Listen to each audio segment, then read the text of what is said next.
Aujourd'hui, dans Leverage, je reçois un entrepreneur qui a déjà construit et reconstruit. Thierry Vignal, un profil rare, un entrepreneur sans filtre et surtout un véritable opérateur. Diplômé d'HEC, il lance Mastéos en 2019, une plateforme qui veut simplifier l'investissement locatif de A à Z.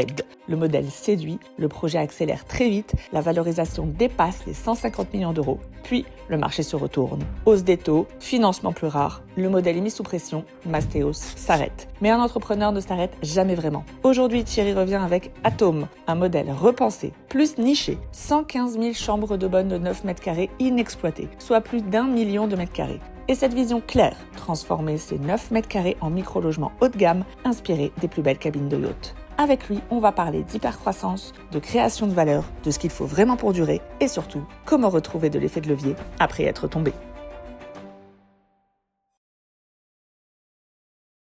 Bonjour à tous et merci de nous suivre sur Leverage. Comme vous l'avez compris, aujourd'hui, on reçoit le grand Thierry Vignal. Bonjour Thierry. Salut Anaïs, merci de me recevoir. Merci à toi pour d'avoir accepté cette invitation. Je suis ravie qu'on puisse se parler.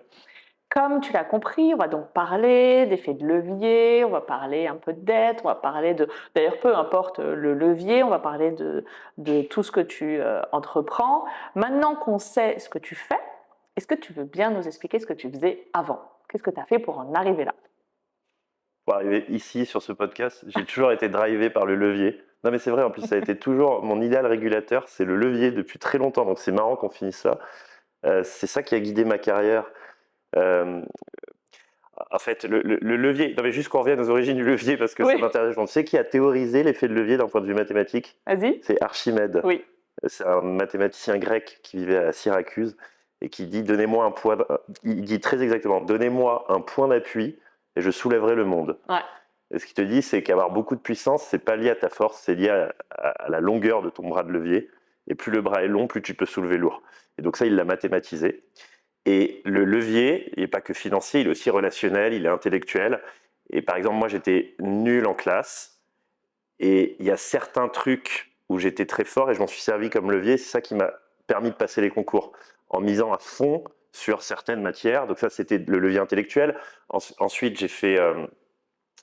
le levier relationnel m'a énormément aidé à rentrer dans les bonnes entreprises. Donc j'étais en cabinet d'avocat au début, après une école de commerce et de droit.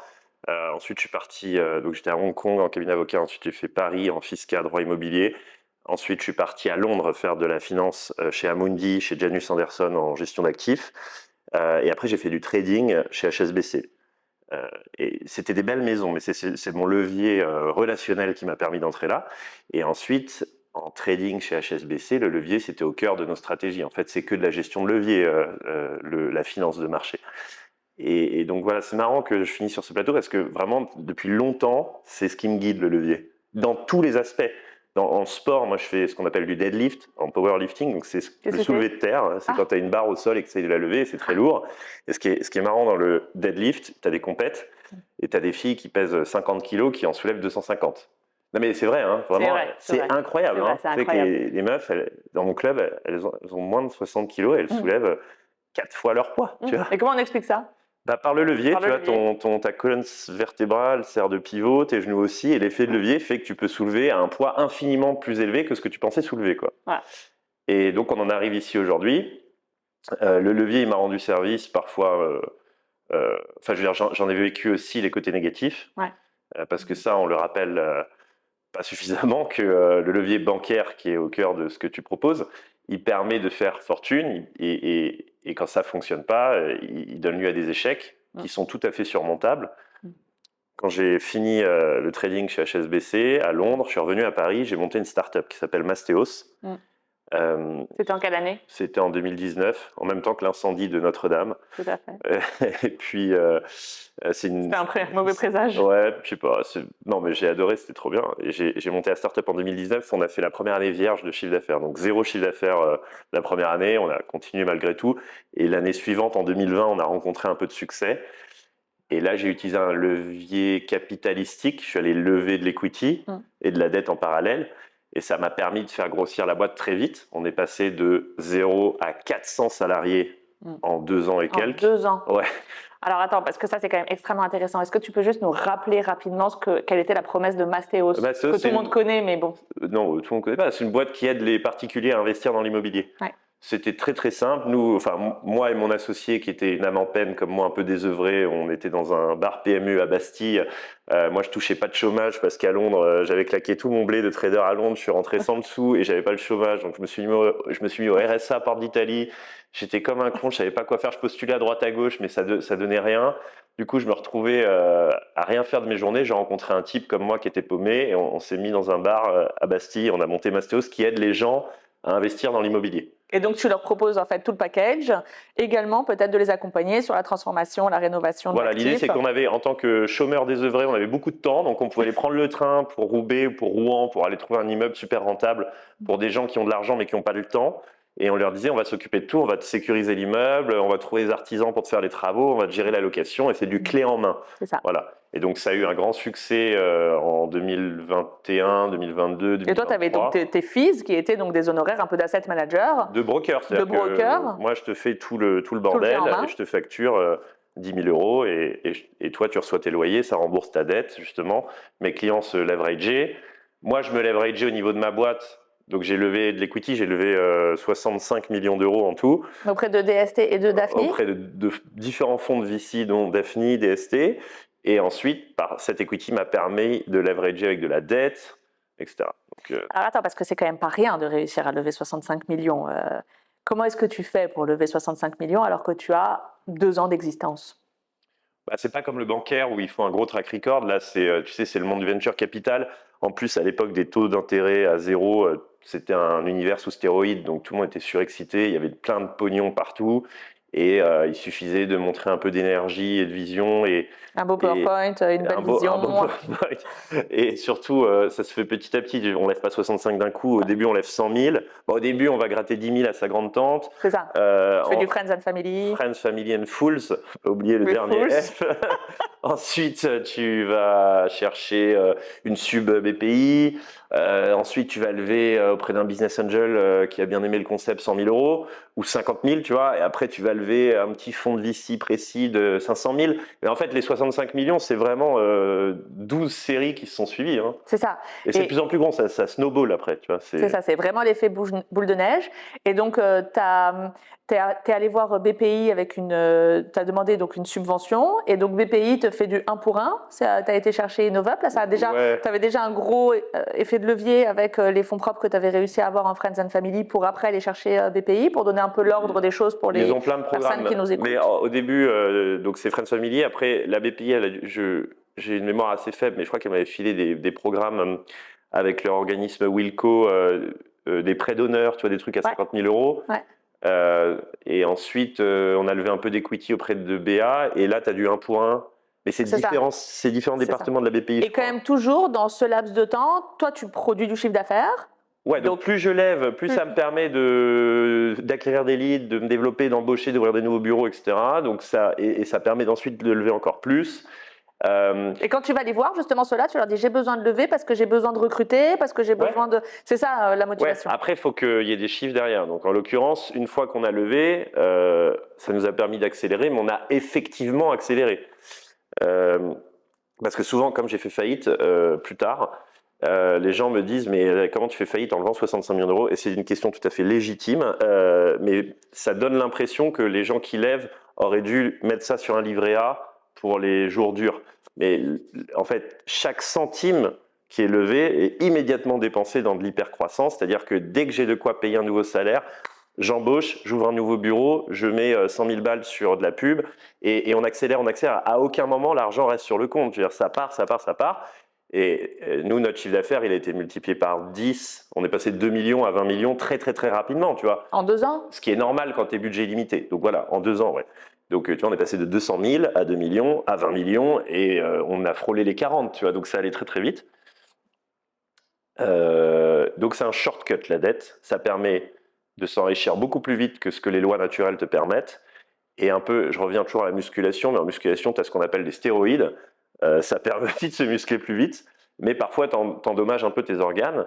Donc, il faut avoir les bons dosages parce que sinon, tu te pourris la santé. Et nous, on a pris un peu trop de stéroïdes financiers, en l'occurrence. Ouais. Et quand les taux sont remontés, ils sont passés de 0 à 6%. Ouais. Ça ne nous a pas affecté, nous, sur la dette. Ça a affecté mes clients Les clients qui achetaient. qui achetaient, du coup, qui empruntaient à 6, alors qu'un invest résidentiel, ça rapporte du 3, quoi. C'est ça. Donc, plus personne ne s'est mis à acheter du produit Mastéos et on a dû fermer la boutique.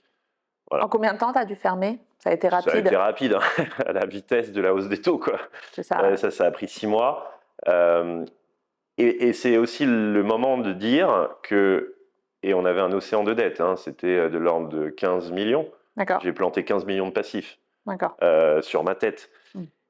Et j'invite personne à reproduire cet exploit lamentable. Néanmoins, je suis là devant toi, j'ai survécu. Bah oui. C'est récent, hein, c'est pas comme si c'était il y a 20 ans, non, c'est très récent. C'était il y a 2 ans. Oh, ouais, et puis c'est encore en cours au tribunal. C'est encore en cours, ouais. Ce que je veux dire par là, c'est que je vais très bien. Enfin, je veux dire, je suis pas fier d'avoir planté 15 millions, c'est mal, faut pas le glorifier, c'est pas l'échec, c'est génial, non. Mais ce que je veux dire, c'est que les gens qui ont peur d'entreprendre et de s'endetter, ils ont peur de finir, de ne pas pouvoir rembourser leurs dettes, et du coup, ils pensent que le monde s'arrête. Non, le monde ne s'arrête pas, je vais très très bien, j'ai monté une boîte dont je suis assez content. Dont on va parler, ouais. Et tout va bien, je ne suis pas en prison, je continue, tu vois, j'emménage dans un nouvel appart, la vie continue, quoi. Et donc, c'est pas la fin du monde, c'est un peu chiant, parce qu'il y a quand même 2-3 huissiers, il y a 2-3 passages au tribunal, mais on s'en fait une montagne. Moi, j'ai fait des nuits et des nuits d'insomnie. Parce que tu te faisais justement, ça te faisait peur. Quand tu vas au tribunal et que tu as un huissier qui arrive, c'est toujours pénible. Mais au final, en fait, on est en France, on n'est pas dans un pays en développement. Il n'y a pas des gens qui viennent te voir avec une batte de baseball. Non, c'est assez cadré. Et c'est OK, quoi. On survit, on peut remonter une boîte, on peut réembaucher, on peut repasser à la télé et tout va bien. Et quand tu dis j'ai 15 millions donc, sur ma tête, c'est donc littéralement que tu as donné donc, tes cautions. Ouais. Tu as été caution personne physique ou personne morale, je ne sais pas, peu importe. Mais en tout cas, sur les financements que tu avais montés. Et donc, c'est assez soft quand même parce que c'est backé surtout par la BPI. Donc, moi, je n'avais pas de résidence principale, donc je n'ai pas mis en caution mon appart, j'étais locataire. D'accord. Donc, on m'a rien saisi techniquement. On aurait pu probablement saisir si j'étais riche à l'époque, mais comme j'avais rien à saisir, je ne sais pas, ça m'a peut-être porté chance, mais du coup, ma situation n'a pas changé entre l'avant et l'après, quoi. Mais c'est ça. Et du coup, alors, qu'est-ce qu'ils sont venus chercher? Non, mais c'était sur des détails de procédure. C'était des plaintes de clients qui remontent souvent aux gérants. Ouais. Mais c'était des tentatives. Mais en fait, il n'y a rien à aller chercher. Donc, c'est juste que j'ai eu des interactions avec ce genre de personnes. Mais on n'est pas dans des scénarios catastrophes comme on le voit dans les films où ils viennent saisir tes meubles, tu te retrouves à la rue ou je sais pas quoi. Tu vois. Absolument. Donc, ça ne veut pas dire qu'il faut s'amuser avec ça. Mais c'est pas un exemple pour arrêter d'entreprendre. Bon, toi, tu as subi quand même la crise de plein fouet. Évidemment, parce que si plus personne peut emprunter, il n'y a plus grand monde qui achète. Et vu que toi, ton business était complètement fondé là-dessus, c'était presque inévitable en réalité. Je ne sais pas si je suis excusable ou pas, mais c'est vrai que c'était... Non, il ne s'agit pas de dire si c'est excusable ou pas, mais en l'occurrence... il y avait des circonstances qui faisaient que c'était un peu dur de naviguer quand les taux explosent, quand tu es un business de taux. C'est ça.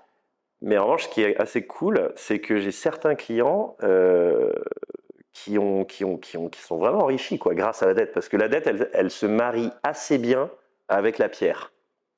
Ça se marie avec plein de trucs, mais il s'avère que la pierre et la dette, ces deux trucs, ça va parfaitement ensemble.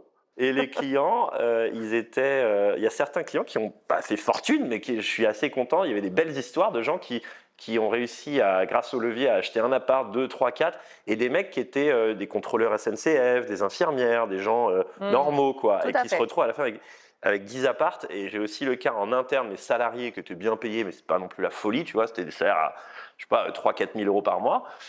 Comme ils ont bien géré leur levier, ils sont partis de Mastéos en pleine tempête avec quand même 5, 6, 7 apparts, quoi, tu vois. C'est pas mal. Et je suis content parce que, ils étaient au chômage, mais ils avaient quand même du loyer qui tombait. Il y en a qui ont fait de très, très beaux patrimoines en un espace court. Qu'est-ce que tu veux dire par bien gérer son levier? Tu as dit mes collaborateurs, il y en a qui ont bien géré leur levier. Qu'est-ce que ça veut dire concrètement pour les personnes qui nous écoutent de bien gérer son levier?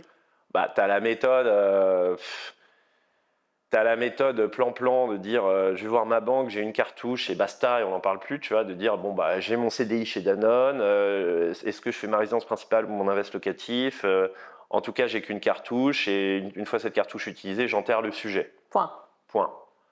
Bon, il s'avère que sans rentrer dans des trucs border, tu peux tout à fait creuser un peu. Par exemple, ne pas te cantonner à la sphère perso, mais commencer à envisager des structures pro, parler à des conseillers bancaires, pas perso, mais justement pro, construire un historique pro, comptable, avec des véhicules un peu d'adultes, et puis enchaîner les invests, quoi. Tout le monde se dit, c'est ma conseillère du CIC, point. Et en fait, non, on peut penser plus large que ça. Et ça, Alors, c'est aussi un levier, par ailleurs. Bah, Changer d'échelle, changer de département. de pro à perso, de perso à pro. C'est un cas de levier. Après, tu peux être un peu cow-boy et dire je vais faire 2 prêts en parallèle ou des trucs comme ça. Tu vois, non, mais je veux dire, il y a des gens qui font ça. Tu as plein de techniques un peu cow-boy. Oui, oui. Mais c'est pas scalable. Ce Non. qui est scalable, c'est de passer du perso au pro et de te présenter au banquier en tant que professionnel, en tant que foncière.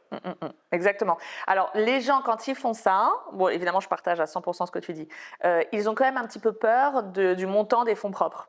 Parce que quand tu es en perso, tout le monde a évidemment envie de rester en prix parce que tu peux t'enrichir et faire un gros effet de levier avec très très peu de fonds propres. Mais et qu'une avoir fois. des LTV. Mais qu'une fois. Et alors c'est vrai que c'est aussi un des objectifs de cet échange avec Leverage, c'est de pouvoir dire au plus grand nombre que c'est aussi intéressant de mettre un peu plus de fonds propres, de changer de département, comme tu disais, donc de passer en pro, et donc de scaler quelque chose de beaucoup plus huge et d'enlever le plafond de verre, comme je le dis très souvent, qu'on a au-dessus de nos têtes. Toi, à titre perso, quel a été ton move qui t'a permis justement d'enlever ce plafond de verre, je dirais, l'un des premiers moves que tu as fait, où tu t'es dit, alors peut-être avant Mastéos ou peut-être après, je ne sais pas, mais où tu t'es dit, ok, je vais changer ça et je vais donc changer d'échelle. Ben, avant de voir comment je l'ai fait, c'est vraiment pourquoi je l'ai fait. En fait, là, on parle quand même d'enrichissement. On parle de succès, mais à travers l'enrichissement patrimonial, quoi. Comment s'enrichir grâce à la dette. Il faut savoir une chose, c'est que j'ai rencontré beaucoup de gens riches lors de mes levées de fonds, notamment parce que j'ai vu beaucoup de business angels. J'ai rencontré des millionnaires, des milliardaires, etc. J'en ai rencontré aucun dont le levier n'était pas à l'origine de leur fortune. Et notamment, je vais même faire une distinction, j'ai rencontré très peu appelons tout le monde, toute personne riche, je dis que c'est un milliardaire, d'accord, mais ce n'est pas forcément des milliardaires au sens propre, mais j'ai rencontré très peu de milliardaires grâce aux startups. Tu vois, un mec qui a créé une belle boîte, mais en revanche, j'en ai rencontré beaucoup grâce à l'immobilier sous levier. Tu vois, j'ai des mecs qui ont monté des Doctolib, j'en connais pas des centaines. C'est vrai. Des mecs, et on en connaît tous les deux, qui sont entre guillemets quasi milliardaires grâce à du levier, on en connaît quoi. Je peux t'en citer 5-6. Et pourtant, c'est pas un milieu dans lequel je traîne. Donc, tout ça pour te dire qu'une fois que j'ai vu ça, j'ai compris une chose, c'est que, et ça a été formulé en tant que tel par ces personnes-là, c'est que pour devenir très riche, tu n'as pas 30 000 solutions, tu as juste 2 choses à faire, c'est maximiser ton levier, et c'est un peu lié, mais maximiser ton spread. Ton spread, c'est le rendement de ton actif versus ton coût de la dette. Ton spread, c'est j'emprunte à 4, mon actif fait 7. Bon, j'ai 300 BP de spread. Hein, j'ai un écart entre ce que ça me coûte et ce que ça me rapporte, multiplié par mon levier. Donc, c'est maximiser mon levier, ce qui revient à dire minimiser mon apport. C'est un peu la même chose. Et maximiser mon spread. Une fois que tu as compris qu'il faut maximiser ton levier, maximiser ton spread, savoir comment tu vas le faire, c'est juste de la bande passante et de la créativité. Il y a des milliards de façons de le faire, mais en tout cas, tu seras d'autant plus créatif que tu as compris que tu n'avais que de ces 2 choses à faire et rien d'autre chose. Tu vois, tu n'as pas à avoir des idées de start-up incroyables ou farfelues, tu as juste besoin, je dois maximiser mon levier, maximiser mon spread. Comment je maximise mon levier? Je vais voir une banque. Où est-ce que je peux le maximiser? Plutôt dans le département pro que perso. Département pro, ils vont me demander de l'equity. Comment je minimise cette equity? Je suis créatif, hein, c'est pas des trucs écrits, c'est pas scolaire, il faut être créatif. Je sais pas, par exemple, j'ai fait un SPV, j'ai un pote à moi qui a accès à du beau levier parce qu'il a un beau profil, mais il n'a pas le temps. Donc par exemple, tu appelles ton pote qui a un super CDI, qui est dentiste, tu lui dis écoute, on va faire un deal, moi j'ai un peu de temps, je m'y connais en IMO, toi tu as accès à du super levier, donc on se fait une structure à 50-50, tu mets l'equity, tu vois, ta banque te demande que 10% d'apport, tu as une chance formidable, mets les 10%, moi je mets rien, mais en revanche je m'occupe de tout. Ça, c'est un effet de levier. Ça, c'est un énorme levier. Tu peux faire ça avec ta tante ou avec ton meilleur pote, mais tu dis, viens, on se fait un SPV. Un SPV, c'est une structure dédiée, 50-50. Je mets 0. En revanche, je vais faire tout le truc chiant et l'opérationnel. Tu fais de l'apport en industrie, en quelque sorte. Apport en industrie, ça, c'est un levier. Bien sûr. Typiquement, moi, je connais des gens qui ont fait fortune uniquement grâce à des SPV où ils vont freerider la capacité d'emprunt de leur co-invest. C'est une première idée. Ça peut être, j'ai un pote très bon ami qu'on a en commun, qui nous a présenté d'ailleurs. Tout à fait. Alex On Toussaint, l'embrasse. Alex Toussaint, qu'on embrasse, et qui a fait Baltis, qui fait du financement obligataire, du crowdfunding obligataire. Ouais. Typiquement, c'est le genre de personne, quand tu as un peu d'equity, tu l'appelles, tu dis écoute, je suis désolé, j'ai du levier, il me reste un bout d'equity, est-ce que tu peux me le financer en obligataire? Et te le finance en obligataire. Exactement. Mais tu es hors des sentiers battus, tu vois, il faut aller voir des plateformes. Et donc ça, c'est les 2 solutions qu'on a envisagées. Qu'est-ce qu'on avait d'autre?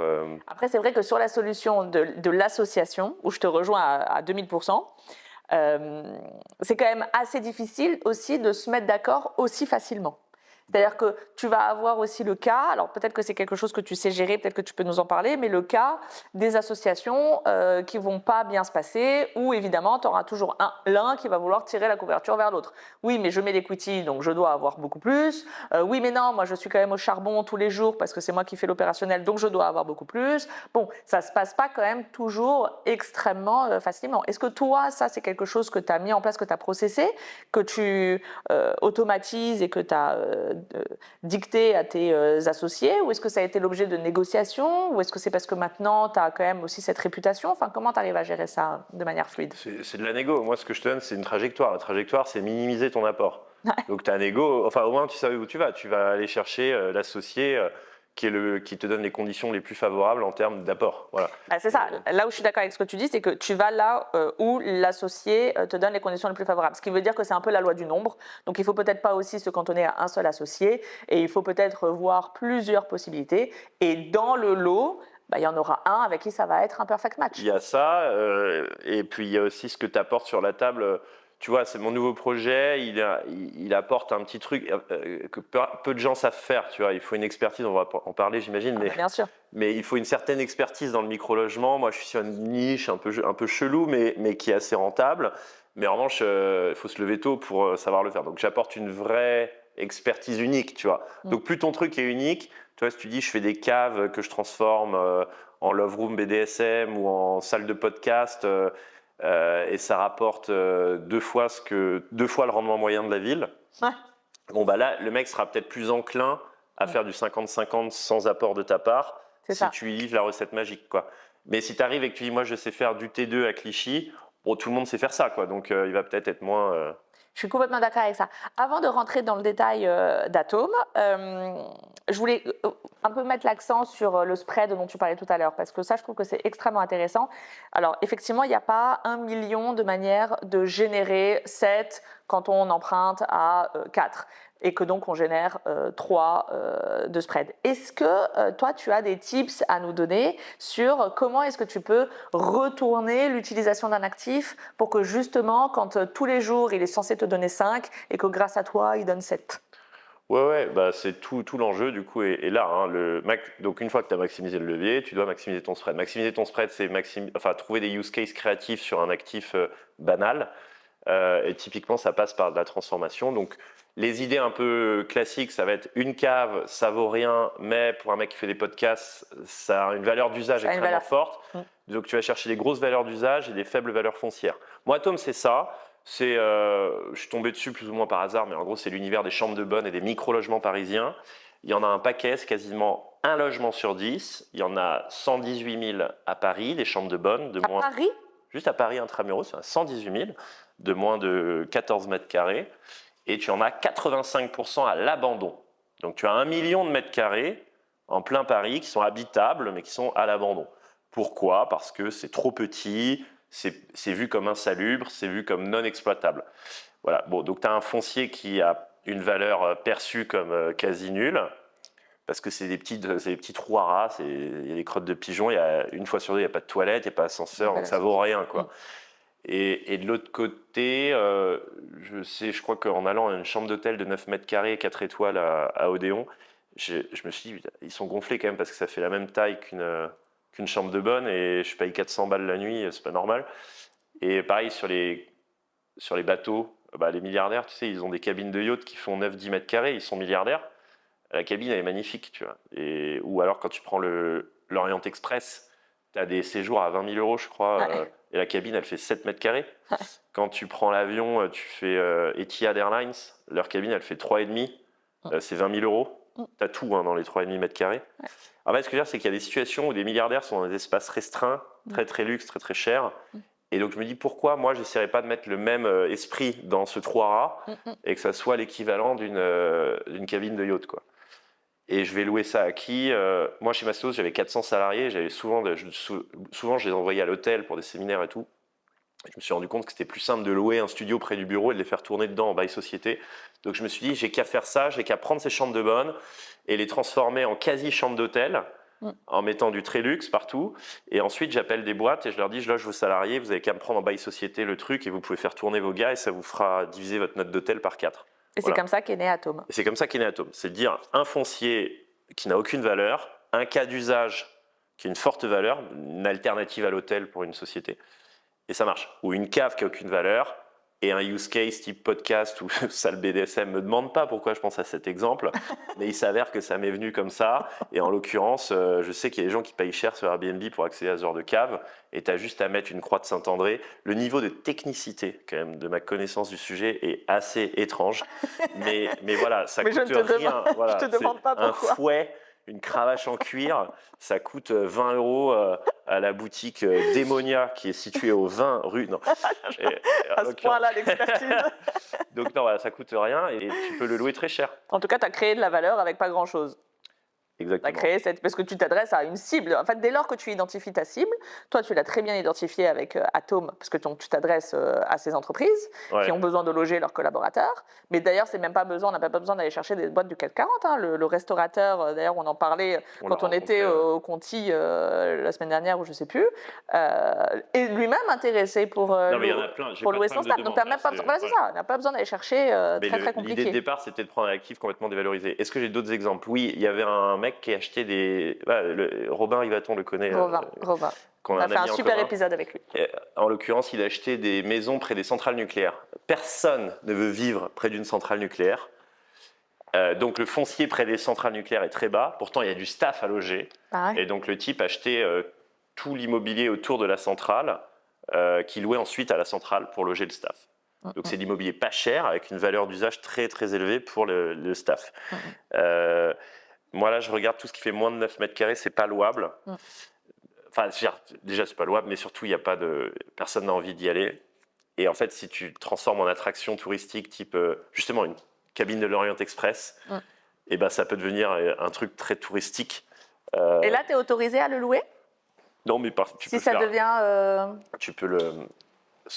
Non, mais dit autrement, regarde, par exemple, si tu as un 12 mètres carrés, j'ai un 12 mètres carrés avec 2 entrées, c'était 2 chambres de bonne réunies, mais je peux faire 2 wagons-lits de l'Orient Express au sein d'un même logement.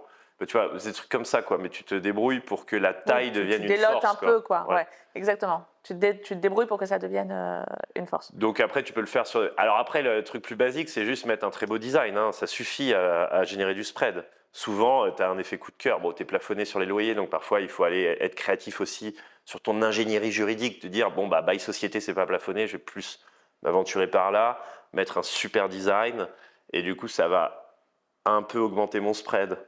Je vais pouvoir le louer un peu plus cher à L'Oréal. Et voilà. Après, c'est toujours une question de multiplication des actifs. Si tu augmentes un peu ici, un peu ici, un peu ici, et que tu le fais 100 fois, au final... C'est juste maximiser ton spread. Donc, j'ai aussi, je parlais à un type très riche aussi en immobilier qui me dit, moi, le spread, en fait, tu l'augmentes de 2 côtés. Soit tu l'augmentes côté banque, tu fais baisser ton taux d'endettement et tu maintiens ton rendement normal. Soit, moi, m'intéresse, c'est la partie rendement. C'est-à-dire, je vais trouver des cas d'usage sur du foncier abandonné qui vont maximiser cette limite-là. Mais il y a des types, juste leur obsession, c'est de baisser le taux. Je sais que toi et moi, on n'est pas des obsessionnels du taux. Bravo. Mais tu peux très bien dire, je vais employer mon énergie à baisser mon taux par tous les moyens possibles. Et moi, j'emploie mon énergie plutôt à augmenter mon rendement. Mais le but, ça reste de maximiser ce spread, quoi. Moi, je trouve que tu as complètement raison sur le fait de ne pas se battre corps et âme contre un système. Ça ne sert à rien de déployer autant d'énergie à essayer de baisser le taux, surtout quand on voit que c'est quand même faisable. Je ne vais pas dire que c'est facile parce que c'est du travail de faire ça, mais c'est faisable d'augmenter le rendement de l'autre côté. Donc évidemment, déployons de l'énergie pour aller plutôt dans ce sens-là, d'autant que les banques, au final, tu ne peux pas lutter contre le système. Elles achètent à un taux, elles revendent à un taux, évidemment qu'elles prennent leur marge. Ça n'existe pas un métier sans marge. Donc ça ne sert à rien. Ou alors tu vas réussir à faire un coup, mais comme on disait tout à l'heure, tu fais un coup, c'est pas scalable. Donc une fois la banque va te dire ok, je te prête avec X de moins, mais tu vas jamais pouvoir faire du repeat après ça. Donc je suis d'accord. Merci pour ces exemples de spread. Et alors avec Atom par exemple, est-ce qu'on peut rentrer un peu dans le détail? Qu'est-ce qu'on arrive à obtenir en termes de rendement? Qu'est-ce qu'on arrive à avoir aujourd'hui comme renta sur les actifs que tu vas donc donner en location à des entreprises? Atom, donc le principe, c'est d'aller chercher des biens techniques. Il y a une règle aussi, donc il faut acheter pas cher et louer très cher pour maximiser ton spread. Donc tu peux acheter des biens normaux, donc là le curseur ici de l'achat, il arrive ici. Des biens normaux sans problème, t'es confort quand t'achètes, juste tu mets le paquet sur le design. Tu peux aussi dire, je vais acheter des biens anormaux. Et je vais me farcir l'aspect technique. Moi, je suis plutôt dans cette école-là. Et en plus, je mets un paquet de design. C'est pour ça que j'ai un très gros spread. Donc, combien ça rapporte? J'en ai fait un paquet. Donc, j'ai toujours des exceptions qui rapportent à l'infini. Mais on va dire que la moyenne, elle est à 7-8. 7-8% de rendement. Triple net. Triple net. En plein Paris ou à Paris, tu vois, tu as un rendement brut à 3,5 en moyenne. C'est ça. Brut. Et ton net, il est à 2 quelque chose. Voire moins, quoi. Donc, faire du 7, c'est incroyable. C'est absolument incroyable. Et pourtant, mon produit n'intéresse personne. Et quand tu dis j'achète quelque chose qui est anormal, donc effectivement je ne suis pas là, mais je suis là. Donc anormal, c'est il n'y a pas de toilette. Anormal, c'est genre tu as tous les problèmes. Moi, plus il y a de problèmes dans l'appart, plus ça m'excite. Ouais, exactement. Donc il me dit, le truc, en ce moment j'ai un appart qui buzz sur les réseaux, qui est rue Saint-Claude. Je suis arrivé, il n'y avait pas de toilette, il faisait moins de 9 mètres carrés. Qu'est-ce que j'ai d'autre comme problème? Tu as fait 4 millions de vues sur celui-là. Ouais, même plus, mais le truc, il était vraiment, personne l'aurait acheté. Vraiment, Anaïs, je te le dis. Et comment tu as fait donc toi, tu t'es dit, ok, ça y est, je l'achète, c'est pour moi, il n'y a pas de toilette, dernier étage. Il y avait un ascenseur ou pas? Non, pas d'ascenseur, il fait moins de 9 mètres carrés, donc il n'est pas légalement louable. Ouais. Alors, tu as le droit d'être un peu sur la limite, mais là… Donc quoi, tu rognes un peu les murs? Littéralement. Non, mais littéralement, tu sais que c'est vrai. Littéralement, on a gratté les murs. T'as gratté les murs. J'ai mis sur ChatGPT, j'ai demandé, voilà, est-ce que si je gratte 2 cm sur mon linéaire de mur, est-ce que je vais passer au-dessus des 9, quoi? Et tu casses toutes les cloisons possibles, tu dois réisoler, parce que tu as de la réno énergétique à faire. Donc en fait, on a enlevé l'ancien isolant qui prenait ça, et on a mis un isolant mince. Et c'est au millimètre que ça fait 9, tu vois. Incroyable. Ensuite, les toilettes, elles n'y étaient pas, donc il a fallu qu'on se raccorde avec un carottage en façade, avec l'accord de copro, et qu'on prenne un plombier cordiste pour qu'il aille se raccorder et tout. Bon, mais ça se fait. Et après, il faut tout faire rentrer dans 9 mètres carrés. Accessoirement, on n'en parle pas, mais 9 mètres carrés, on a un lit de place, on a une cuisine, on a un dressing, on a un bureau qui sert aussi de table de salle à manger, on a des toilettes japonaises, on a une douche. J'ai une machine à laver, j'ai des plaques chauffantes, un frigo, j'ai un canapé lit de place qui est magnifique, j'ai du rangement en veux-tu, en voilà. J'ai tout ce qu'il y a dans ton appart, mais dans 9 mètres carrés. Non, mais on l'a vu la vidéo, l'exercice est absolument exceptionnel. Et alors par contre, c'est quand même aussi des coûts que tu te rajoutes. Alors le design, évidemment, il est sublime, et donc on se doute qu'il coûte un peu d'argent. Peut-être d'ailleurs qu'on peut dire combien est-ce qu'il coûte en mètre carré ton design en prix au mètre. Alors déjà pour faire du très très beau, c'est très dur de faire en dessous de 2500 € du mètre. Ouais, ça a beaucoup augmenté. Et là, ça a beaucoup augmenté. Au début de Mastéos, quand on faisait du 1000 du mètre, on disait que c'était cher. Ouais. Si tu te rappelles. Oui, c'était en 2019, c'était il y a longtemps. Aujourd'hui, tu veux mettre du premier prix, tu es tout de suite à 2000. Ça n'existe plus. Ouais. C'est dingue. Hein. Ouais, ça n'existe plus. Et nous, c'est genre 4000 du mètre, mais minimum. Hein. Ok, minimum 4000 du mètre. Rajoute à ça, donc tu dis, il faut… Mais l'actif coûte rien. L'actif, voilà, donc il va te coûter moins de 100 000 €, c'est évident, parce qu'il ne fait pas 9 mètres carrés. Puis même, vu qu'il a tous les côtés anormaux, donc tu vas gratter le prix, donc tu vas plutôt l'avoir à 60 000, 70 000, 80 000. Celui-là, il était au cœur du marais, donc bête d'emplacement et tout. On n'a pas trop négocié, il était à 97. Okay. Mais depuis, on en a visité des centaines et des centaines. T'en as acheté à 50 000? Ouais, mon record, il est en 9 mètres carrés, où j'ai mis des toilettes dans un endroit correct et tout. Il est j'ai fait rue Ramet, collé à Montmartre, à 57. J'ai fait rue Molien, à 54. 54 000 euros pour un appartement, c'est Ouais, avec limite, toilette, 9 mètres carrés. Mais à chaque fois, c'était ultra technique, hein, parce que, enfin, je rentre pas dans le détail si on en a pour 1 heure. Ensuite, j'ai fait aussi rue avenue de Wagram. Je suis en train de signer là. Oui, c'est quand même des belles rues. On n'est pas 58 000 euros. Voilà, 58 000. Bon, c'est des belles rues. On n'est pas en train de parler de la banlieue. On n'est pas en train de parler du mauvais Paris. Mais les gens qui écoutent, je te jure, ils vont me dire « Ah, mais moi, je veux pareil que toi, branche-moi ». Et dès que je leur montre, c'est « Non, désolé, c'est trop crade, j'y vais pas ». Oui, mais évidemment. Et en plus, peur. d'ailleurs, tu as un groupe où tu proposes… WhatsApp. Hein? Mais les gens, ils achètent pas. Les gens, ils n'achètent pas, en fait. C'est parce que les produits, ils sont tellement peu sexy à l'achat. Ils le sont une fois rénovation, mais il y a un défaut de projection des gens qui ne sont pas du milieu. Ouais, on n'arrive ça. pas à se projeter. On ne peut pas imaginer que cette crotte qui fait office d'appartement puisse un jour devenir habitable. Bon, voilà. Mais ça, Alors, bon, faut maintenant que tu as de la fame sur les réseaux et que tout le monde te suit, je pense que maintenant, tu vas peut-être avoir plus de facilité parce que les gens se projettent non, maintenant. je fais très peu de ventes en ce qu'on appelle B2C et j'ai des centaines de gens dans les groupes. À chaque fois, je montre ce que moi j'achète, je le mets sur le groupe, personne n'y va. Toi, je sais que tu avais été excité par Alboni, qui était pas mal, 9 mètres carrés vue Tour Eiffel. Moi, je fais à la base, dans ma thèse d'investissement personnel depuis des années avec Romain, je travaille les petites superficies, comme tu le sais. Oui, mais bon, moi, je fais des palais par rapport à toi. Ouais. Je fais des 4, 14, c'est petit. Je vais jamais au-delà de 9, moi, au-delà de 10, grand max. Moi, je fais du 14, du 17, mais c'est petit déjà. Du mètre carré inutile pour moi. Et voilà, exactement. Et tu m'avais trop fait rire. Tu m'avais dit, mais toi, c'est des palais par rapport à ce que j'achète. Non, mais mes archis, ils y vont même pas. Ils se font trop chier. À 12 mètres carrés, je te jure, il n'y a plus de défis techniques, tu t'ennuies. Alors, tes archis, c'est qui justement? C'est les architectes de ces bateaux, des petites unités de cabines de yacht, c'est ça? Donc, mon principal architecte, c'est Jean-Christophe Ortlieb. Il fait des bateaux, lui. C'est un architecte nautique. Donc, il a repris la culture R&D, archi-nautique, et il l'a transféré dans le résidentiel. Donc, on a du deck, du parquet que tu retrouves sur les decks de yacht qui sont waterproof. Tu as plein de petites techniques, notamment les mini-machines à laver sous le lit. Ça, c'est ce qu'il fait dans les bateaux. Donc, il importe toute cette culture du nautisme aux chambres de bonne. Et ça nous a beaucoup aidé. Et je bosse avec… j'ai fait une dizaine de cabinets de micro-architecture, c'est des spécialisations. Et là, je bosse de plus en plus avec des cabinets qui font de l'architecture expérientielle. D'accord. Parce qu'en fait, dans 9 mètres carrés, le défi, c'est quand même que, même si tu fais de l'ultra-luxe, c'est très petit. Et le défi, c'est de faire oublier la taille. Tu vois, et pour faire oublier la taille, il faut que tu crées de l'expérience. Okay. C'est assez vague, mais en gros, on joue de plus en plus sur… les miroirs. Ouais, là, on fait une Infinity Room. Ouais. Alors, bon, ça, c'est un délire. On a tout est en miroir. Donc, le sol est en miroir. Ouais, dis-toi que le sol est en miroir. Le plafond, les murs, il n'y a rien qui n'est pas en miroir. C'est-à-dire que tous les revêtements, sans exception, sont en miroir. Bon, ça, c'est un peu un délire. Tous les défauts sont apparents, du coup. Ouais, il faut aimer se regarder, pour le coup. Ça. Ouais. Mais ça, c'est un délire. Mais si tu veux, une fois que tu es dans des environnements expérientiels, là, je te prends un cas extrême, mais on joue beaucoup avec des archis qui apportent de l'expérience pour faire oublier la surface. Mais ça fait augmenter le spread, du coup. Quand tu as présenté ce produit, ce nouveau projet d'Atome, je ne sais plus d'ailleurs, c'était en quelle année? C'est récent, Atome, ça fait… c'est un an, j'ai même pas un bilan là. J'ai toujours pas clôturé mon premier bilan. Donc c'est début 2025 ou quelque chose comme ça. Quand tu l'as présenté, comment est-ce que tu as fait pour aller chercher l'argent, pour acheter toutes ces petites superficies? Tu as été voir des… Alors tu vois, je pars d'une situation qui est assez catastrophique parce que tu pars d'une faillite. Je sors d'une faillite, je suis littéralement fiché Banque de France, blacklisté.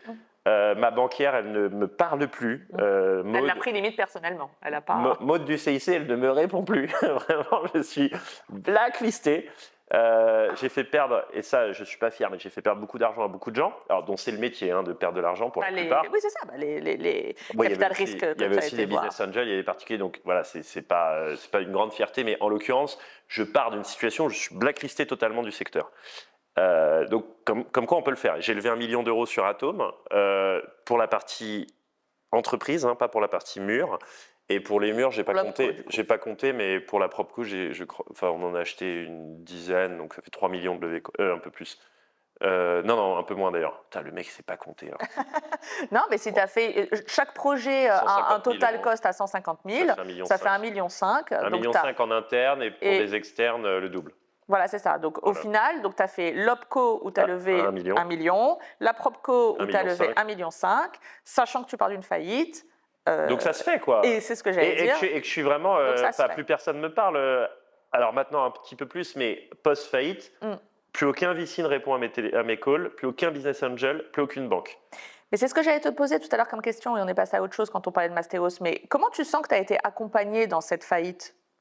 Est-ce que tu as senti que, alors je ne veux pas les citer, les Daphne, les DST, tout ça, je sais, peu importe, mais est-ce qu'ils t'ont un peu accompagné ou est-ce que ça a été tout de suite une torture, ils t'ont laissé tomber, ils ne répondaient plus à tes appels, comment tu as senti les choses ? Je ne vais pas me poser en victime, sachant que je suis responsable du truc, non, mais bien en sûr, l'occurrence, c'est ce que je veux dire, c'est que je ne m'attendais pas à ce qu'ils viennent me tenir la main, alors qu'ils ont perdu 10 millions à cause de moi. L'autre, enfin DST, c'était plutôt 20 ou 30. Donc je ne m'attendais pas du tout à être chouchouté au tribunal, et ils n'ont pas été particulièrement méchants. Ça s'est beaucoup rigidifié la relation. Il y avait des avocats, des juges, etc. Donc c'était pas. Mais si on se croise à vélo rue de Rivoli, on se dit bonjour, tout va bien. Donc ils sont pas méchants, ils sont pas non plus particulièrement accompagnants, non. Non, t'es un peu tout seul pour le coup. T'es un peu tout seul. Ouais, mais voilà. Ça fait partie du jeu et c'est pricé, quoi. Je le sais. Quand je monte la boîte, quand je lève 65 millions d'euros, je me doute bien qu'il n'y a pas de filet de sécurité. C'est ça qui fait la beauté de l'aventure entrepreneuriale, c'est le sans filet, quoi. C'est que. Et business is business, quoi. Business is business, ouais, on s'en fout. Enfin, je veux dire, on s'en fout pas, mais je veux dire, t'es pas là pour. C'est pas un monde de bisounours. Et t'es pas non plus. Les gens n'ont pas des battes de baseball, quoi. Ouais, c'est ça. Ça reste. On est entre gentlemen, il y a des avocats, c'est cadré. La procédure de faillite, tu as des administrateurs, c'est cadré en France. Tu vois. Ce que je voulais dire, c'est surtout que côté banque, comme tu sais, moi c'est plutôt mon ADN, la dette bancaire, même si on structure aussi bien sûr de la dette obligataire et de l'equity, mais en banque, et on l'a vu pendant cette crise terrible qu'on vient de passer, les banques quand même essayent de renouer le contact avec l'opérateur, elles essayent d'entrer en relation, elles font en sorte quand même qu'il y ait un discours. Moi je l'ai vu avec quelques-uns de nos clients sur Audit and Coverage qui étaient en difficulté, et c'est normal parce que la crise a été tellement violente que forcément à un moment donné tu es en difficulté, peu importe de quel côté tu te places. Et là il y a des choses qui sont mises en place. Donc les banques nous appellent, est-ce qu'on peut se mettre autour de la table? Est-ce qu'on peut parler avec... On s'est mis autour de la table. Mais quand c'est une difficulté temporaire, tu te mets autour de la table. Mais quand c'est foutu, quoi. Donc non, c'est vraiment t'es seul. Personne n'a dit à un moment donné, la crise va passer, je suis solide, je crois au business, je réinjecte le temps que ça passe. Si, c'est ce qu'on appelle un bridge, mais une fois que tu as fait 3 bridges et que ça marche pas et qu'il n'y a toujours pas un client qui veut acheter parce que les taux sont trop hauts, t'arrêtes de bridger, quoi. Donc, ça fait 3 bridges très rapidement. Ouais, toutes ces étapes de bridge, de on met au pot et tout, c'est passé. Et puis à un moment, on enterre le truc. Alors, on arrache le pansement. Et, voilà. Et c'est vrai que pour la personne qui s'est endettée, pour l'entrepreneur, c'est dur, mais ça ne doit pas empêcher d'entreprendre. Parce qu'encore une fois, on fait un petit footing pour le stress, on prend un petit somnifère pour la nuit blanche. Et ça va, quoi. Il n'y a pas eu mort d'homme. Donc, Je suis d'accord avec toi. Moi, je crois vraiment à la seconde chance. Je trouve qu'en France, on n'a pas toujours la seconde chance. Quand on est blacklisté, qu'on est fiché Banque de France, c'est quand même très difficile. Alors après, tu vas peut-être nous expliquer comment est-ce que toi, tu as réussi, mais je trouve que c'est quelque chose que moi, j'envie au modèle anglo-saxon. Aux États-Unis, tu vois, tu as ça. Tu as la deuxième chance. En vrai, je trouve que c'est... Et pareil au UK, pareil sur d'autres marchés. Bon, bah, tu es entrepreneur. Et c'est OK si, à cause d'une crise majeure, tu as planté. Ce n'est pas un défaut de gestion. Ce n'est pas toi qui as décidé de partir à Bali et de te la couler douce pendant 1 an. C'est que tu as juste pris de plein fouet la plus grosse crise immobilière qu'on a connue, en tout cas notre génération. C'était quand même assez violent. Donc moi, je trouve que tu vois, c'est 2 poids 2 mesures. Évidemment qu'on ne va pas s'en vanter, comme tu l'as dit avec beaucoup d'humilité, mais tu n'as tué personne non plus. Et effectivement, ces fonds sont... là pour ça. Alors juste, je refais un petit focus sur tu ressuscites et tu relèves 1,5 million et 1 million, tu vas voir qui en premier quand tu as l'idée d'Atome, tu fais quoi? Tu vas voir qui? Donc tu vas pas voir Maud du CIC. Non. Bon, le début est vraiment très dur parce qu'en plus, il faut payer les avocats pour se défendre et t'as plus. Enfin, moi, j'ai plus un sou du tout, quoi. C'était de l'argent théorique, quoi. À un moment, je valais 35 millions et donc tu avais toutes les banques privées qui m'appelaient, mais c'était du paper wealth. Paper wealth, contrairement à l'immobilier, paper wealth, c'est en théorie, ta boîte vaut ça, donc, mais en pratique, tu payes pas ton loyer avec de la paper wealth. C'est comme si tu hérites d'un Picasso dans la cave que tu retrouves. Bah, c'est pas parce que tu as un Picasso à 50 millions dans ta cave que tu peux vas te payer payer le les loyer le vacances, soir. Ouais. voilà, c'est ça. Donc c'est un peu le cas. Et donc moi je me suis retrouvé sans le sou. Et en l'occurrence, les premiers mois sont très durs. Les premiers mois, c'est littéralement, tu appelles ton meilleur pote, tu lui dis écoute mon vieux, il faut que tu m'avances 1000 balles sinon je vais crever de faim. Ok. Puis ensuite tu appelles un deuxième pote, puis un troisième pote. Le premier il t'a bloqué, tu rembourses personne. C'est dur, tu vois, mais c'est littéralement gratter de l'argent où tu peux. Tu vois, parce que tu n'as pas de chômage, tu n'as pas de RSA, tu n'as rien. Donc littéralement, j'ai emprunté à tous mes potes Ok. pour littéralement payer le loyer et bouffer. Ok. Et ensuite, je vais voir. Alors, attends, c'était qui le premier? Ouais, dans mes anciens actionnaires qui avaient un peu gardé confiance en moi, j'ai réussi à convaincre de ma nouvelle idée un peu farfelue un ou deux. J'avais Reda qui m'a suivi, Alex Toussaint qui était un des mecs, le seul qui a gagné un peu d'argent en Masséos parce qu'il avait revendu avant la chute. Ah. C'était un des mecs qui a cru au nouveau projet. Bon, s'il y a 2-3 mecs qui ont une lueur d'espoir sur ton potentiel, j'ai réussi à amorcer auprès de ces gens-là une micro-nano début de levée de fonds, puis ensuite leur entourage a suivi. Reda a fait un truc assez sympa avec il a un club d'investisseurs, il a réussi à amorcer un petit truc et c'est là où j'ai réussi à choper 5, puis 10, puis un mec a mis 20, et puis là ça commence à avoir de la gueule, donc ça a refait un petit effet boule de neige à son échelle. Sur Club, je crois que j'ai levé 250, alors qu'on partait d'un petit ticket de Reda. Toussaint, il m'a levé avec Baltis 250 aussi. Donc tu vois, ça fait déjà un demi-million. Et là, quand tu as un demi-million, ça commence à devenir sérieux, et c'est là, les gens recommencent à te prendre au sérieux, et tu as l'effet boule de neige. Mais ça part vraiment de 1000 euros déjà. C'est incroyable. Ensuite, tu vas à 5, puis à 10, et puis plus tu lèves, plus les gens te prennent au sérieux. J'ai déjà levé 500, les gars, donc il y a quelque chose qui se passe. Et après, tu fais monter la Après, tu fais le mayonnaise. FOMO, faut pas Et que... après, tu mets ton levier. Est-ce que j'ai mis du levier là? Attends. Non, j'ai pas de dette bancaire. Bah, attends, Si, j'ai du BPI. Ouais, alors toi, tu vas m'aider un peu. BPI, ils sont très sympas, je les salue, je les kiffe, Ouais, parce que j'ai quand même planté 3 millions de dettes BPI d'accord. et ils m'ont reprêté de l'argent. Et ça, c'est vraiment de la seconde chance Ça, par l'État c'est français. dingue. Quoi. Ça, c'est la seconde chance. Ouais. Ça, c'est fou. Et alors, cool. comment t'expliques ça? Parce qu'en fait, ils ont cru en l'homme. T'es allé voir une personne chez BPI qui était la même? Pas du Même tout. pas. Non, je Après, crois bon, qu'ils ont reçu BPI, c'est Banque l'État. publique de l'innovation, voilà, c'est ça, c'est l'État. Non, mais je crois qu'ils ont des guidelines de dire on va pas interdire un prêt sous prétexte qu'il y a une faillite. Je crois que tu as le droit à une fois. cartouche, il me semble. T'as un joker, t'as utilisé ta carte joker. En tout cas, C'est bon. ils m'ont remis du levier sur cette equity, et puis au final, tu te retrouves avec 1 million, et voilà. Alors ça part vite, mais. Ça part vite, oui et non, parce que t'as investi. Ouais, j'ai une Tu as dizaine. fait ton POC, tu as fait Ouais. ton Proof of Concept, Ouais. ça te permet de communiquer aujourd'hui. Et du coup, c'est aussi comme ça que nous, on s'est rencontrés, parce que grâce à ce que tu as mis en place, et on s'est rencontrés par l'intermédiaire d'Alex, grâce à ce que tu as mis en place avec Alex, du coup, on va pouvoir monter un effet de levier plus conséquent.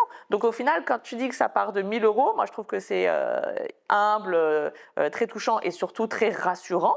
Parce qu'en réalité, ce n'est pas du tout impossible. Et alors, est-ce que c'est l'idée qui a fait que tu as réussi à lever ce demi-million? Est-ce que c'est le fait que ce soit Atom qui est une super idée? Est-ce que c'est toi? Moi, j'ai toujours tendance à dire qu'on mise sur l'équipe. Qu'est-ce qui a fait que Reda a réussi à soulever des montagnes avec son petit club? C'est un mix des deux? C'était quoi le levier, tu crois? Tu vois, je pense pas que ce soit moi parce que pour le coup, j'ai fait le plus gros plantage du secteur. Donc, tu vois, j'ai envie de croire que c'était pas moi. Je sais pas si c'est l'idée, parce que l'idée, elle est pas incroyable quand tu l'as. L'idée, c'est l'idée chambre de bonne. C'est quand même un vieux marronnier, ça revient souvent. C'est pas une idée dire je vais retaper des chambres de bonne et les louer très cher. Mais tu vois, l'idée de Doctolib, c'est pareil, dire je vais faire un calendrier pour médecins, ça va, mes parents ils sont médecins, ils ont un calendrier, non mais ça va quoi. Mais t'as pas besoin d'avoir l'idée du siècle, ouais, c'est ça. C'est que de l'exécution quoi. C'est que de la qualité d'exécution. Je pense pas que ce soit la personne, je pense pas que ce soit l'idée, c'est de l'exécution en live quoi. C'est vas-y, je te teste, et en fait t'avances, tu montes, c'est du track record en fait.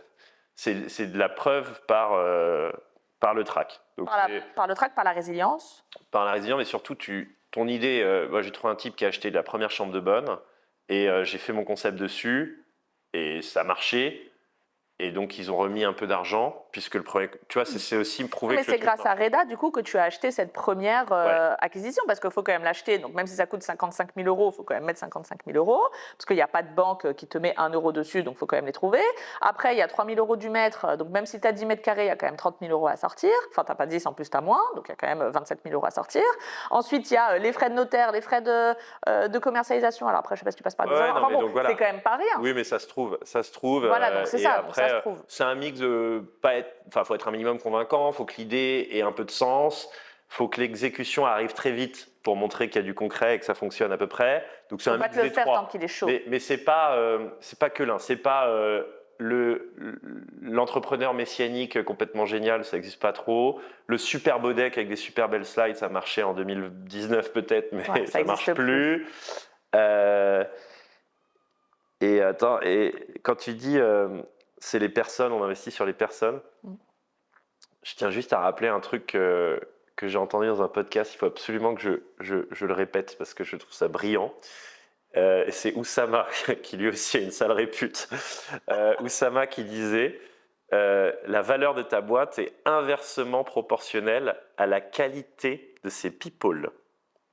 Mais ça c'est magnifique parce qu'une fois que tu vas comprendre le truc, la valeur de ta boîte est inversement proportionnelle à la qualité de tes people. Ça veut dire que si ta boîte, elle fonctionne parce que les gens sont smart, c'est une mauvaise boîte. C'est pas une bonne boîte. Moi, je veux que ma boîte, elle fonctionne avec des Toute débilos. seule. Ouais. Nous, on est des débilos, Anaïs. Tu les connais, mes associés. On est des débilos. Et en fait, la boîte, elle a des bons process. Et le truc, il marche. Et mes chantiers, il y a un cahier des charges, il est simple. Même un archi bourré, il arriverait à exécuter mes chantiers. C'est huilé, quoi. Le truc, il fonctionne, même si tu mets des gens qui n'ont pas leur bac dedans. Et c'est ça aussi qui est intéressant. Donc parfois, il faut avoir une boîte qui fonctionne sans personne intelligente. Parce que c'est aussi beaucoup plus scalable. Ouais. Et que mine de rien, une société où ça fonctionne, où c'est très intuitu personné, bah, ça n'est pas scalable. Exact. Ça ne peut pas, ça peut aller un peu nulle part et ça ne fait que dépendre du dirigeant et le dirigeant est le prisonnier de sa boîte. Le dirigeant, et si tu dois reposer sur des sales exceptionnels ou des gens qui ont une technicité incroyable, si ma boîte elle ne fonctionnait que parce que j'avais un micro-architecte nautique à chaque chantier, ça serait infernal. Non, ma boîte, elle fonctionne parce qu'on a fait un chantier et qu'il est scalable et qu'on a streamliné les ops et que voilà, maintenant, il n'y a plus qu'à dérouler. Mais limite, maintenant, tu peux mettre beaucoup d'IA parce que tu as aussi pas mal d'IA sur des plans d'architectes, des choses comme ça. Ça marche pas très bien. Ça marche pas très bien sur l'archi, ça marchera dans 3 mois. Hein. Oui, voilà, ouais. Mais à l'instant T, ça marche pas très bien. À l'instant T, tu n'arrives pas à te dire, OK, j'ai déjà 10 plans exé qui sont top, je les fous dans la machine et ça me sort un 11e plan exé pas mal et au moins ça me fait une base encore. de... Ouais, c'est pas encore... Mais littéralement, en 3 mois, ça marchera. Ouais, ça, je suis assez d'accord avec toi. Alors du coup, maintenant, donc, on s'est rencontrés, on travaille, l'idée c'est donc de travailler ensemble et donc d'aller chercher un peu d'effet de levier. Qu'est-ce que toi tu te dis, c'est quoi ton ambition en te disant que maintenant c'est possible d'aller chercher du levier bancaire ? Est-ce que tu te dis, maintenant il y a 118 000 chambres de bonne à Paris, je les veux toutes ? Il y a un peu de ça. Mais je t'avoue, Anaïs, que depuis que tu m'as refait envisager un monde avec du levier, je suis de bien meilleure humeur. Parce que c'est vrai que j'étais un peu coincé là. En fait, j'ai fait une année de preuve du concept où je voulais montrer que ça marche. Donc, on l'a fait sur une dizaine d'unités. Donc là, on est à peu près sûr que ça fonctionne très bien à échelle. Et là, on était à la phase où comment on le scale. Et c'est vrai que je suis allé voir plein de banques et comme je suis fiché bancaire, je me suis pris les portes. On a fait la méthode des SPV, mais ça marche, mais c'est bon, c'est qu'il faut quand même aller convaincre un par un des invests. Je suis allé voir des foncières, mais c'est vrai que aller te voir, ça a été assez révélateur parce qu'on a réussi à trouver un montage ensemble qui, en tout cas sur le papier, donc là c'est très récent, mais sur le papier permet de scaler à l'infini. Donc oui, là l'idée c'est le prochain chapitre d'Atome, c'est le scale par le levier. Pour aller conquérir ce 1 million de mètres carrés à l'abandon en plein Paris et le remettre sur le marché du logement, quoi. J'adore. Je suis assez satisfaite de ça. Est-ce qu'on arrive à la fin de l'épisode ? Est-ce que tu aurais envie de conclure par un tips ou plusieurs que tu aurais envie de donner aux entrepreneurs / aux entrepreneurs de l'immobilier ? Et deuxième question, pour terminer, quel est selon toi le meilleur des leviers ? Quel qu'il soit, hein, tu as parlé de beaucoup, hein, rencontres, dettes, tout ça, enfin peu importe, mais quel est selon toi le ou les tips que tu as envie de donner aux entrepreneurs et quel est le meilleur des leviers ? Alors, les tips, des trucs un peu banaux, faut se lancer. Non, parce qu'en vrai, je crois qu'on rentre dans une ère où il n'y a plus trop le choix. Là, on va quand même être assez secoué par l'IA. Ouais. Et je crois que tu vas rentrer dans une ère où tu n'as plus vraiment le concept d'entreprise va un peu disparaître, je pense, assez rapidement, hein, malgré. Enfin, tu vois, je connais des gens dans des grandes boîtes, là, ça licencie, à mort. Je crois que tu n'as plus vraiment le choix de te dire est-ce que j'ai envie de tenter l'entrepreneuriat. Non, maintenant, c'est devenu Évident. une évidence que tu es entrepreneur ou tu n'es pas, quoi. Donc, il faut l'embrasser, le truc. Donc, il n'y a pas de filet de sécurité, mais mine de rien, il y a quand même un filet de sécurité. Hein, BPI, les procédures encadrées, le droit, ça, c'est des filets de sécurité. Donc, il faut se lancer. Il n'y a pas besoin d'une très bonne idée. On peut aller retaper les chambres de bonne. Les gens y ont pensé 1000 fois avant. C'est que de l'exec, quoi. Qu'est-ce que je peux dire sur l'immobilier en particulier? Les gens cherchent des martingales en immobilier. Elles existent, mais elles ne sont pas passives. Tu vas dire, ah, j'ai trouvé le concept de mes CAF BDSM et je vais être rentier de CAF BDSM. Ouais, mais tu vas devoir acheter tes cravaches. Tu vas quand même travailler. Et ils vont casser tes croix de Saint-André. Ah ouais, j'ai entendu ce truc, mais je te jure que j'ai jamais fait le croix de Saint-André. Je crois que c'est le truc où tu es comme ça et tu te fais fouetter. Ça a l'air d'être ça, la croix. Ouais, ça. Mais je sais que ça existe et en l'occurrence, je sais qu'il y a des mecs qui font ça. C'est ton consultant en expérience qui t'en a parlé. C'est un ami à moi. Mais c'est du taf, quoi. Puis c'est de l'immobilier opérationnel. Ouais, et puis j'imagine que s'ils s'amusent à se fouetter sur la croix et qu'il y a du sang et que du coup tu te prends un procès parce que quelqu'un s'est fait mal dans ta cave BDSM parce qu'il ne sait pas gérer un fouet, j'en sais rien, tu vois. Non, mais c'est des emmerdes d'immobilier. En fait, il y a pas. Je pensais que tu allais dire il y a du sang, tu dois nettoyer les murs, tu dois changer la peinture, ouais, ça te redonne du coup de capex. C'est ça. Mais donc, il y a des martingales en IMO. Ouais. On peut vraiment s'enrichir très vite en IMO. Et je l'ai vu de mes yeux. Donc, c'est pas de la vidéo YouTube, c'est pas de la parole d'influenceur YouTube qui vit à Dubaï. C'est vrai. Tu peux vraiment faire fortune. On en connaît tous les deux. Bien sûr. Il y a des martingales. Mais c'est pas passif. Mais c'est full time. Voilà. Tu vois, les chambres de bonne, c'est full time. Donc, c'est un travail. Voilà, on le considère comme un travail et on est pro ou on l'est pas. L'entrepreneuriat, c'est incroyable comme aventure. Peut-être qu'il faut une personnalité adaptée, je ne sais pas, mais en tout cas, il faut peut-être un amour du risque. Il ne faut rien avoir à perdre, peut-être, je ne sais pas. Mais il faut se lancer. Et c'est tellement enivrant. Moi, l'aventure Mastos, bon, la faillite, c'était horrible, mais je revivrai le truc dans un éternel retour nietzschéen. Autant de fois que nécessaire, parce que c'était vraiment la plus grande aventure que j'ai vécue de ma vie. Je n'en revivrai probablement pas d'autres comme ça. Et donc, il faut l'avoir vécu un jour, quoi, l'entrepreneuriat. Et après, qu'est-ce que tu disais? Et quel est le levier, ah ouais. que tu as envie de terminer cet épisode en parlant de, pour toi, quel est le meilleur levier? Où est-ce que tu as eu alors le levier de l'argent bancaire, les fonds, le levier des rencontres? Si tu voulais faire une belle fin de podcast, il faudrait faire un truc sur l'amour et dire c'est ma femme, grâce à ma femme et mes enfants, je peux me consacrer à l'entrepreneuriat et sans ma femme, je ne pourrais pas avoir ce succès dans les affaires, ou toi, ton mari, tu vois. Ce qui est vrai. Ce qui est vrai, mais j'ai pas envie d'être aussi canard. Et donc, moi, mon levier préféré, c'est le levier du soulevé de terre, parce que je trouve que les gens sous-estiment leur potentiel physique. Tu vois, on parle d'intellect, mais il faut retrouver la sensation du corps. À Paris, il n'y a pas cette culture du corps. Et j'ai plein de copines qui font du pilates, du yoga. Et c'est très bien le pilates au yoga, mais j'ai envie de dire, en fait, votre corps, il peut soulever 300 kilos, vous ne vous en doutez pas. Mais toi, Anaïs, en quelques mois, et c'est pas une blague, tu pourrais soulever 200 kilos de manière extrêmement facile. Et donc, moi, je pense qu'il faut se réapproprier le levier corporel. Voilà, c'est tout. Hein. Bon, c'est un très, très mot de la fin. Je ne sais pas si j'essaierai les 200 kilos, mais j'essaierai de faire un petit peu plus que ce que je fais d'habitude, c'est-à-dire 8 kilos par bras. Voilà. Merci beaucoup Thierry. Salut Anaïs. Pour cet échange, c'était vraiment très sympa.